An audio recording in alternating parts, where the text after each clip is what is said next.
Perkenalkan nama saya Natasha Sinaga dengan NIM 40122111106. Di sini saya akan membuat tugas dalam bentuk video untuk memenuhi tugas dari mata kuliah sosiologi hukum internasional yang diampu oleh Bapak Sintong Aryan Hutapea SHMH. Dalam tugas ini berisi untuk menjawab dua pertanyaan. Pertanyaan pertama, mengapa individu bisa disebut sebagai subjek hukum internasional, dan yang kedua, apakah GAM atau Gerakan Aceh Merdeka termasuk dalam beligeran atau pemberontak yang melawan negara yang sahnya. Pertama-tama tentang individu itu tadi, mengapa sih individu bisa dijadikan sebagai subjek hukum internasional? Ada beberapa hal yang mendasari individu sebagai subjek hukum internasional, yaitu individu dapat melakukan kejahatan internasional. Lalu individu dapat memiliki kekayaan yang dilindungi hukum internasional. Dan yang ketiga, individu dapat meminta kompensasi atas tindakan terkait kontrak ataupun delik. Lalu setiap individu bertanggung jawab atas kejahatan internasional yang dilakukannya. Kemudian HAM dari individu itu sendiri dilindungi oleh hukum internasional. Kemudian apa saja dasar hukum individu sebagai subjek hukum internasional? Yang pertama itu ada Perjanjian Versailles pada tahun 1919 yang mengakhiri Perang Dunia I antara Jerman dan Prancis.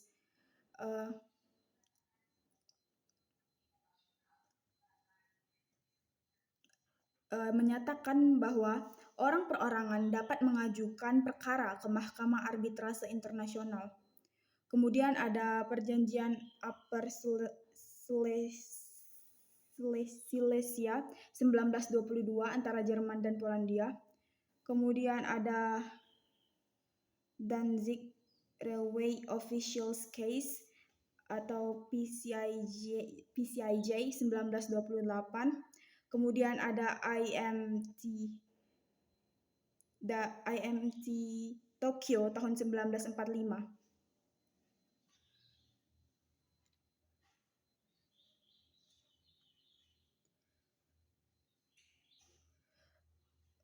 Kemudian selain itu ada juga European Convention for the Protection of Human Rights and Fundamental Freedoms tahun 1958 dan ICTY 1993, ICTR 1994, SCLL 2002, ICC 2002. Itu tadi adalah mengapa individu dijadikan sebagai subjek hukum internasional, dan itulah dasar-dasar hukum yang membuat individu sebagai subjek hukum internasional. Intinya, individu itu dapat menuntut perkaranya ke Mahkamah Arbitrase, ataupun individu itu dapat dituntut dalam mahkamah tersebut oleh subjek hukum lainnya. Kemudian tentang Gerakan Aceh Merdeka. Mengenai organisasi Gerakan Aceh Merdeka ini, awalnya organisasi ini itu timbul karena bentuk kekecewaan masyarakat Aceh, di mana pada saat itu Provinsi Aceh akan digabungkan dengan Provinsi Sumatera Utara, sehingga mendapat perlawanan dari Aceh itu sendiri, karena pada sejarahnya Aceh itu sendiri ada mereka kayak merelakan diri untuk bergabung ke dalam Republik Indonesia. Kemudian kemudian tentang Gerakan Aceh Merdeka ini sendiri, untuk disebut sebagai beligeran ada beberapa aspek yang harus dilihat. Yang pertama adalah unsur adanya pemimpin yang bertanggung jawab terhadap anak buahnya. Untuk GAM sendiri,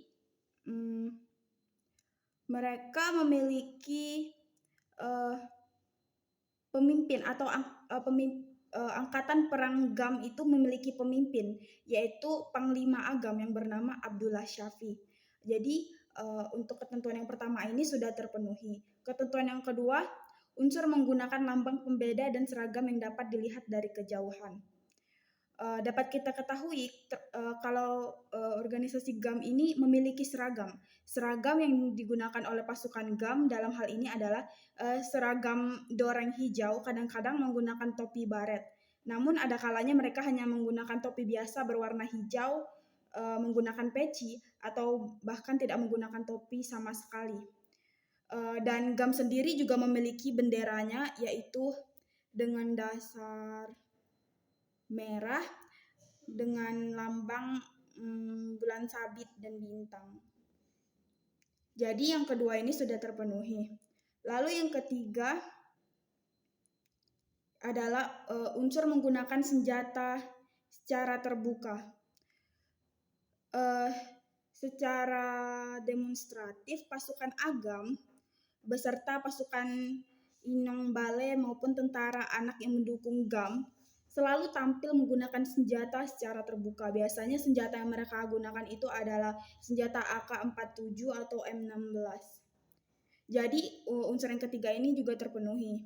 Lalu unsur yang terakhir dan yang paling penting adalah adanya ketaatan kepada hukum dan kebiasaan berperang. Jadi untuk unsur yang keempat ini ternyata GAM itu beberapa kali terlihat tidak mematuhi hukum kebiasaan berperang yang ada. Karena itu dilihat betapa pentingnya unsur yang keempat ini dan ternyata tidak dapat ditaati oleh GAM. Jadi ada gimana ya?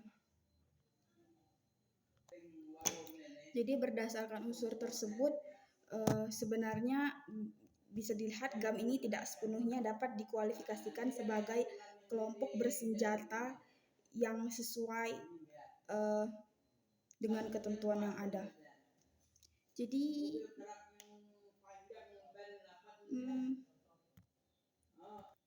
secara keseluruhan sebenarnya GAM itu bisa terbilang sebagai kelompok belligerent.